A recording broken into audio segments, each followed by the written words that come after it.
To defeat an expanding empire, you do not need the largest army. You need a center of gravity. Look at the high plains of the Dakota Territory in the spring of 1876. The United States government was accustomed to fighting fractured, isolated bands of indigenous people. They relied on tribal divisions to conquer the interior of the continent piece by piece. But in the Valley of the Rosebud, the military intelligence officers stared through their brass spyglasses and realized they had made a catastrophic miscalculation. The valley was not holding a band, it was holding a nation. Thousands of teepees stretched across the horizon. Thousands of horses grazed in the sweet grass. It was the largest gathering of indigenous power in the history of the continent. Cheyenne, Arapaho, Minneconjou, Hunkpapa, and Oglala had buried their ancient rivalries and formed a massive, unprecedented geopolitical coalition. They were not drawn there by the promise of loot, nor by the threat of a single enemy. They were drawn by the spiritual gravity of a single man. A man who carried the heavy, unyielding burden of a prophet. His name was Tÿatjąŋka Íyotake, Sitting Bull. He was not a war chief screaming at the front of a cavalry charge. He was the anchor. He was the architect of the resistance, the spiritual conduit who tied the blood of his people directly to the soil they walked on. And he possessed an understanding of the enemy that was cold, uncompromising, and deeply fatalistic. History is never what you think. The coalition of 1876 was not cemented by a written treaty or a political speech. It was cemented by blood and extreme physical endurance. In early June, as the U.S. military columns began to encircle the Powder River country, Sitting Bull initiated the sun dance. This was the most sacred, profound, and physically devastating ceremony of the Lakota. It was a transaction. To gain the favor of the Great Spirit, Tÿatjąŋka, one had to offer the only thing a human being truly owns, their own flesh.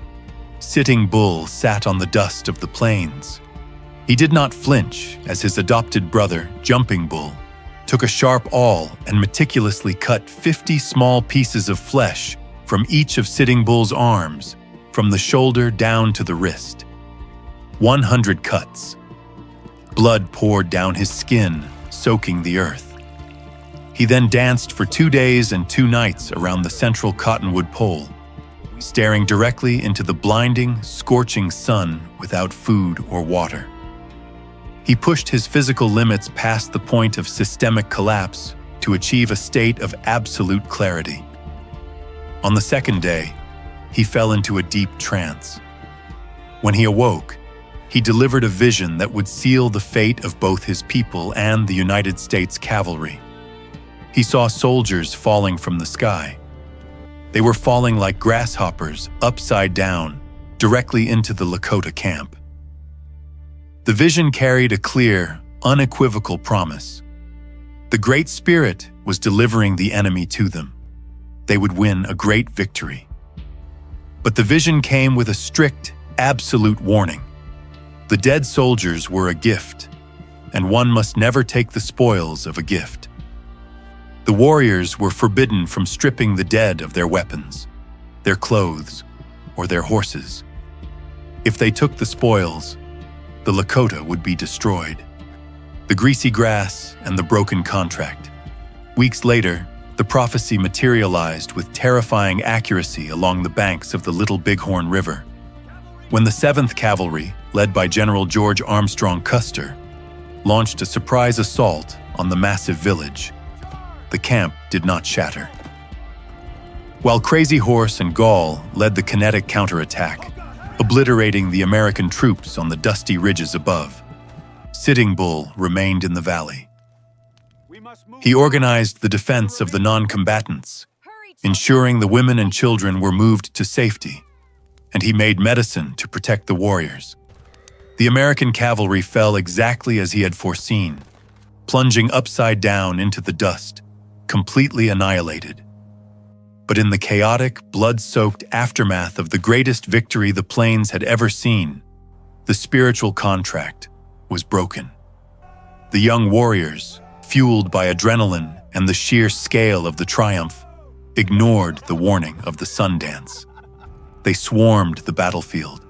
They stripped the dead cavalrymen of their dark blue uniforms. They took the repeating rifles, the ammunition, the silver watches, and the horses. They harvested the spoils.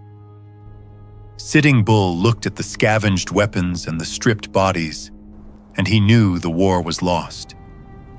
They had won the battle, but by taking the spoils, they had doomed themselves to the long, suffocating winter of the Empire's revenge. The United States did not respond to Little Bighorn with another cavalry charge. They responded with a campaign of total logistical attrition. They burned the plains. They slaughtered the bison by the millions. They turned the environment into a weapon of mass starvation. While other chiefs surrendered to the reservations to keep their people from freezing, Sitting Bull refused to bow. In the brutal winter of 1877, he led his followers, around 5,000 people, across the northern border into Canada. The Lakota called it Grandmother's Land, referring to Queen Victoria. He hoped to find sanctuary. Instead, he found the cold mathematics of starvation. The Canadian authorities, represented by the Northwest Mounted Police, respected Sitting Bull. They offered him protection from the U.S. military, but they offered him absolutely nothing else. No rations, no land, no blankets. The first winter was brutal. The following winters were a slow, agonizing descent into hell. The bison herds were disappearing even in the north. The cold was absolute, dropping to 40 degrees below zero. The women were boiling old leather and the bones of dead horses just to make a greasy broth. Sitting Bull watched his people slowly dissolve. He watched the ribs of the children press against their skin. He watched the pride of the greatest warriors on the plains evaporate in the face of an empty stomach. You cannot eat sovereignty. You cannot burn pride to keep a tent warm. By the summer of 1881, the situation had reached a biological zero. His followers had dwindled from 5,000 to a mere 180 starving, freezing souls. The center of gravity had collapsed. To save the children who were left, Sitting Bull crossed back into the United States and rode into Fort Buford. He handed his Winchester rifle to his young son, who handed it to the American commander. Sitting Bull stated that he was the last man of his tribe to surrender his rifle. The ghost of the plains was finally caged. The United States government did not know what to do with a captive prophet. They initially held him as a prisoner of war, fearing that his mere presence would ignite a rebellion. But in 1885, an absurd, distinctly American solution was proposed. Sitting Bull, the architect of Custer's annihilation, was allowed to join Buffalo Bill Cody's Wild West show. The contrast was a surreal, visceral nightmare. The man who had pierced his own flesh to speak with the Great Spirit was now riding a horse around a dusty arena in front of thousands of screaming, cheering white spectators in cities like Chicago and New York. The Americans paid to look at him as if he were a captured apex predator, a terrifying relic of the savage frontier they had just conquered. But Sitting Bull was not a broken attraction. He was a quiet, calculating observer. As he traveled through the sprawling industrial cities of the East, he looked closely at the civilization that had defeated him. He saw the towering buildings and the massive factories, but he also saw the slums. He saw the homeless, starving orphans begging for pennies in the gutters of the very empire that claimed to bring civilization to the world. He was struck with absolute disgust. In the Lakota way, a tribe could be poor, But no individual child would ever starve unless the entire tribe was starving. Wealth was measured by what you gave away, not what you hoarded. He realized that the white society was fundamentally insane. They possessed unimaginable wealth, yet they let their own children rot in the streets. He refused to keep the money he earned from the show. Whenever he stepped out of the arena, he was swarmed by the ragged, starving street urchins of the cities, and he would empty his pockets, giving away every coin he had made that day. He looked at the conquerors and saw a people who possessed power but lacked a soul. After one season, he walked away from the money and the circus, returning to the desolate, windswept poverty of the Standing Rock Reservation. He preferred to starve with his own people than be a rich man in a society of madmen. By the winter of 1890, the reservations were dying. Disease and malnutrition were rampant. In the depths of this despair, a new, desperate religion swept across the plains: the ghost dance. It was a frantic, ecstatic movement. The believers danced until they collapsed, convinced that if they danced long enough, the earth would roll over, burying the white men, and the bison and the dead ancestors would return. Sitting Bull did not entirely believe in the ghost dance, but he refused to stop his people from performing it. He understood that it was the final, desperate prayer of a dying nation.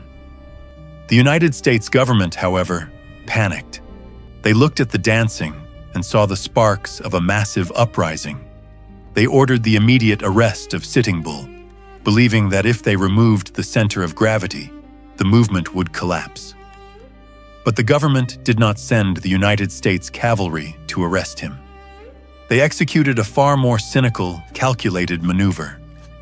They sent the Indian Agency police. They sent his own people. Before dawn on December 15, 1890, 43 Lakota policemen, wearing the blue uniforms of the federal government, surrounded Sitting Bull's cabin at Standing Rock. The commanding officer was Lieutenant Bull Head, a man who had once been a warrior of the same tribe. They dragged the aging prophet from his bed and pulled him out into the freezing, dark morning. The commotion woke the camp. Sitting Bull's followers rushed out of their teepees, armed with rifles and knives, surrounding the police. The tension in the freezing air was absolute. Sitting Bull refused to mount a horse and go quietly. He stood his ground in the dirt.